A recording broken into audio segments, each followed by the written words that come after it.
Now, when I think back, I've got a lot of fond memories. And some of those memories involve avoiding doing dishes and any other kind of housework. Totally avoiding it like the plague.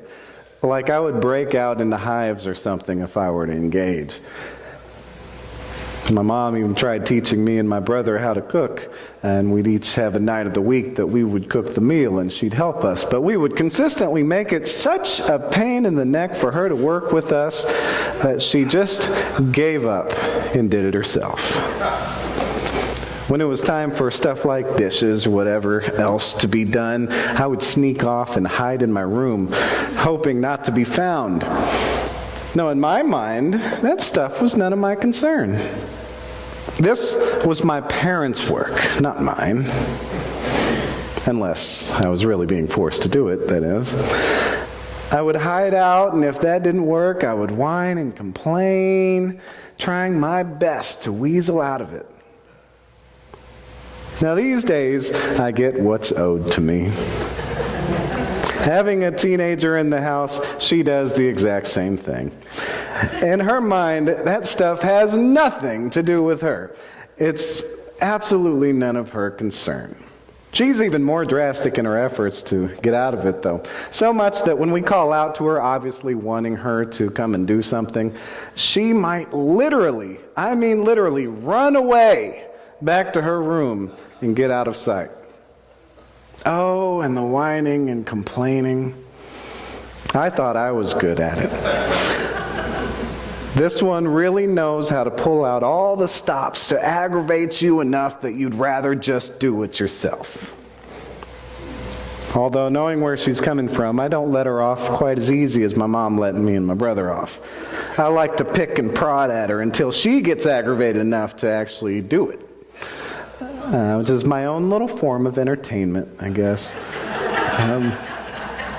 But despite my little bit of entertainment, she still manages to succeed at escaping from her duties.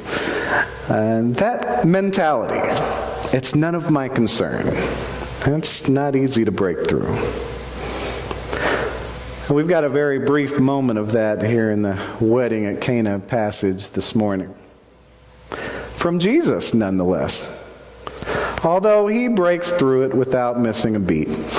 Jesus, his disciples, and his mother, they're at the wedding. The wine runs out, so Jesus' mom turns to him to have him do something about it. She knows he's got special powers, divine powers, magical powers, if you will. And actually, she doesn't even tell him to do something about it. She just says to him, they have no wine. And he knew right away what she was getting at, without her even having to say, do something about it. He knew exactly what she wanted him to do. To use his powers to refill the wine jugs to keep that party going. He replies to her, "Woman," which, by the way, is not a disrespectful thing as we might hear it today, like some of us husbands might lose our patience and say to our wives, "Woman!" No. And then we pay for it later whenever we do that. In that day and culture, it was a very respectful way to address her. And Jesus saying that was more like calling her ma'am. Woman, or ma'am, what concern is that to you and me? He wasn't giving her the kind of attitude I might have had in my younger days, or our daughter has with us. But even so, I find it pretty amusing. Son, the wine's run out. So what? They should have had a better wedding planner. But because of his mother's request, Jesus takes care of it. He has his servants fill 6 20 to 30 gallon stone jugs full of water and then has them draw from the jugs. Sure enough, it was wine. Really good wine at that. It was a miracle that he turned water into wine. It was a miracle that he turned such a huge amount of water into such a huge amount of wine, such a huge amount of good wine at that. It was a big miracle. A wedding for them wasn't a couple hours. It was a week-long celebration. To have enough good wine to get through that length of time was unheard of. So they serve the good stuff first, then the not so good stuff after everyone's drunk enough not to really taste it anymore. So it didn't really matter. Now we might ask ourselves, why in the world does Jesus do this as his first miracle in John? What's the significance of turning water into wine to keep this wedding party going? Now, I don't have a good answer for why turn water into wine. But instead of a good answer for that, we have something better.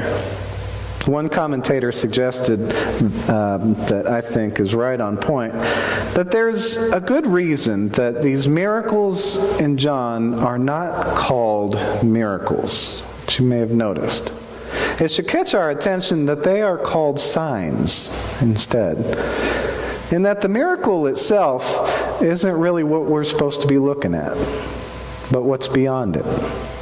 The miracle does little more than to point us to a greater understanding of the one providing it. For us to be able to recognize that someone greater than any one of us had arrived. The Messiah, the Savior of the world, God's Son, had arrived. Compare how the chief steward responds to how the disciples respond. The chief steward, he's stunned about the wine. How could this be? Where'd this wine come from? Why didn't why wasn't the good wine already served? His focus was the wine. But the disciples saw what happened, and they see the wine as a sign of something greater. So they believed in Jesus. It wasn't really about the wine at all.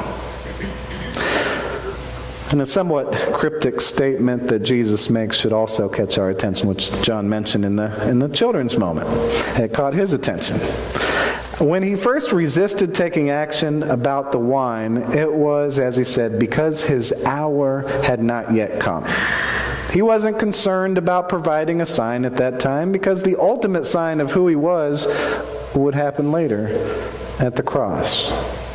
That was Jesus' hour, when he'd be nailed to the cross like a common criminal. The place where he would die, an innocent man, for the sake of the gospel, which would lead to him being risen from the dead, bringing all of us with him. Jesus' mother is present at both of these events in John. First at the wedding and last at the cross. Actually, and she's not even mentioned by name. She's only mentioned as his mother, in the relationship between the two, lifting up that high priority and significance of the relationship itself, how important she was in his journey. Even though she's only mentioned by that as his mother, and she's only mentioned 2 times in the Gospel of John. That first sign and the last sign. But through that we know that she's there for him throughout his entire ministry. She's present at the start and end of his earthly ministry. She's been there for him the whole time. Another big thing that's right in front of our face we probably overlook is the fact that this first sign takes place at a wedding. It's kind of an undertone, a subliminal message, if you will, about what it means that the Messiah has arrived. That in Jesus, God is espousing the people all over again, as a groom espouses his wife. The factor about God espousing the people harkens back to an old prophecy from Isaiah, which we read this morning. Nevermore shall you be called forsaken, and your land desolate. In that day you will be called, I delight in her, and your land espoused. As a bridegroom rejoices over his bride, so shall the Lord rejoice over you. In Jesus, God's commitment to us is made new, reestablished for all time to come. God's commitment to us is that of a married couple, for better or for worse, in sickness or in health, for richer or poor, no matter what. God will not give up on us. God will not turn away from us. God will not leave us. God is forever with us.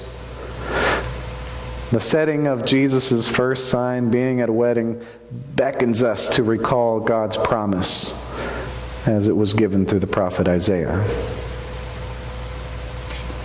Now, this is the third Sunday of Epiphany, a season that carries us all the way through until we reach Lent. It's about the realization that the Messiah has indeed arrived. And it's about what that means for all of humanity. From this passage alone, we find that it means God espousing us all over again. We find that we need to tend to our relationships because they are that important. We find that we need to listen to our mothers, to respect and honor their wishes. We find that the work of the gospel must be done at all costs, no matter the consequences, even to the point of death. Realizing the Messiah has arrived means seeing more than miracles in the mind-blowing things that Jesus does, but that these are signs of much greater things that God is at work doing. And it means that we must abide by our commitments of faith, even at times when we feel that such things are really none of our concern. Offering love to a person being hateful toward me is none of my concern. Yes, it is. Getting out and doing something for the many who are hungry and homeless is none of my concern. Yes, it is. Reaching out with grace and hospitality to that unruly kid is none of my concern. Yes, it is. Forgiving that person who's hurt me so bad, it's none of my concern. Yes, it is. That it's none of my concern mentality isn't easy to break through. But in Jesus, we can lay that to rest. May we realize that every issue of faith is very much our concern. May we recognize the Messiah among us. May we embrace everything that means. Amen.